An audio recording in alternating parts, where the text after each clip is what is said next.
Dito na tayo sa Okay Ho Restaurant. Dito tayo mag late lunch. So meron din siyang brunch dyan sa tapat. Tatawid lang, tas lakad na kaunti. Isa kasi ito sa high-rated na Vietnamese restaurant.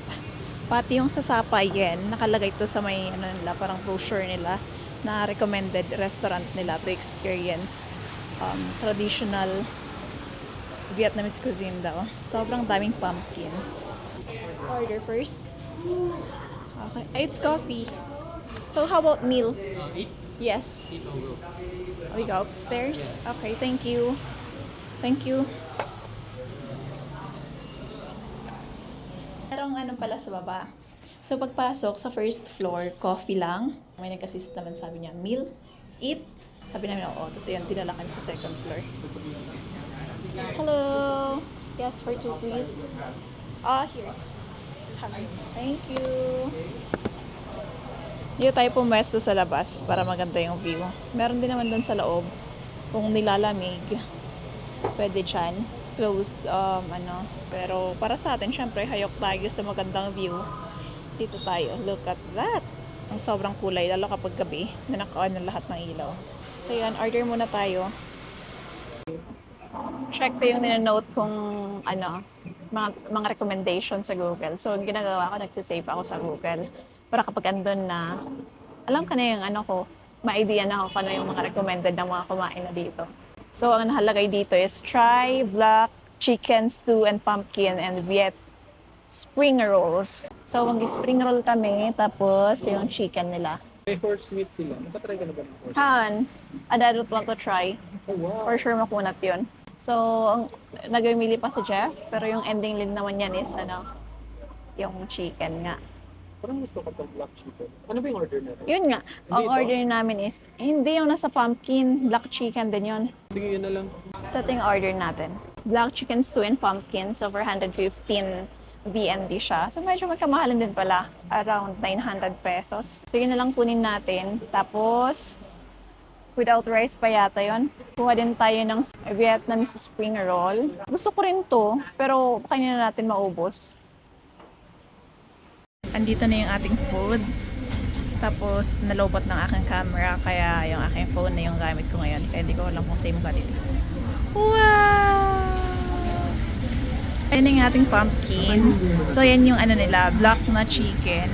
May disclaimer sila sa menu na it will be a bit chewy daw.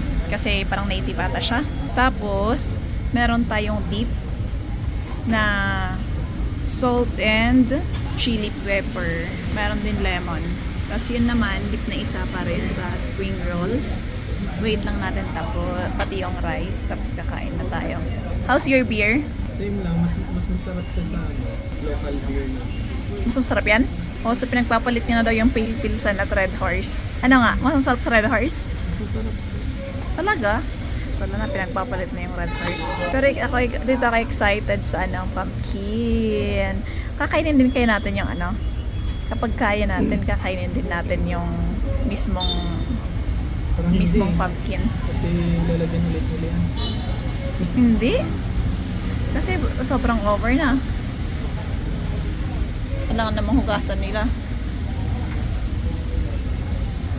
Ito na yung ating Vietnamese spring rolls. Meron siyang noodles, vermicelli noodles.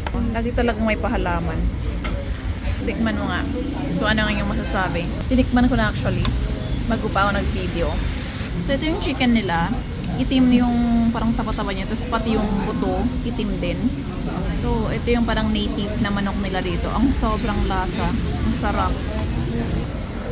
Dito ako sa kung saan ako titingin? Tignan nyo. Pati buto niya black. Pati buto ng chicken, just itim. Pati yung mga niya sa loob. Ang hot ng sauce, may anghang pa din sobra-sobra. Palat lang ako sa rice kasi sarap na sarap na kami dito sa ulam, may wala pang rice. Ito naman husgan natin. Itong spring rolls. Tindahin mo dip? Sobrang sarap. Yung may unting anghang, may unting asim, tapos may alat-alat. Ang sarap ng nila. Yung spring rolls nila dito. Sobrang crispy na yung kapag ginagatan mo kasi nadudurog yung wrapper niya. Tapos sobrang sarap ng sobrang sarap ng sauce ng spring rolls. Andito na yung ating rice. Yan yung rice nila. Good for 3 siya. syempre sticky.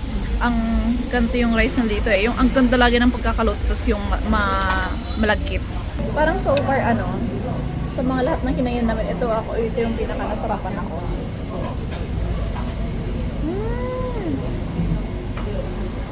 Sobrang lasa ng ng black chicken.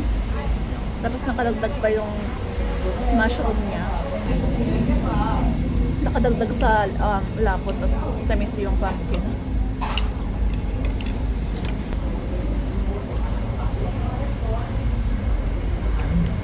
That's the best. At yung may disclaimer sila sa menu na chewy daw yung chicken. Parang di naman. Compared mo to sa pagkaluto ng mga tinola natin na lately. Ang sarang sarap. Tapos na-amaze ako kung saan nila pinagkukuha yung mga pumpkin. Ito na yung best meal namin dito. So, ang pinaka-highly recommended ko na, tapos highly ko nga. Ang highly recommended ko dito na kainan, sa Sapa, hanapin nyo itong Okoy Ho. Tama nga ako na Okoy Ho, itong baso na. Or Okwe. Okwe Ho. Kailangan itry nyo itong black chicken. Tapos yung sa coffee naman is, sa Kong Cafe, try nyo yung coconut. Meron tayong spring rolls. Tapos meron ding noodles. Tama pa itong ginagawa. Kasi yung gusto mo mga previous na kain mo. Ano? Same lang. Sa previous na kinain mo kasi may noodles na lang. I-wrap natin yung spring rolls at noodles doon sa lettuce. Tapos saka natin i-flip.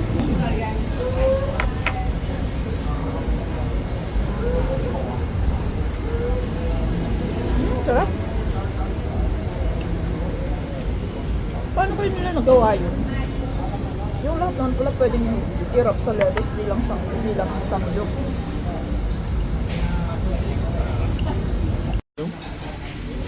So yan, busog na ako pero yun pa rin yung rice namin. Pang isang pamilya eh.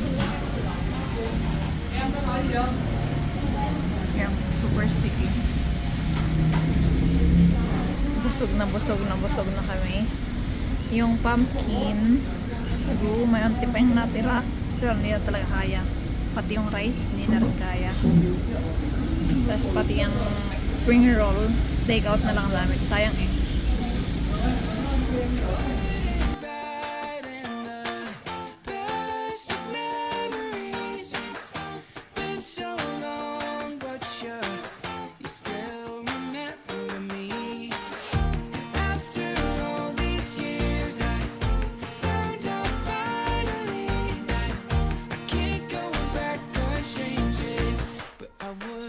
Trade a moment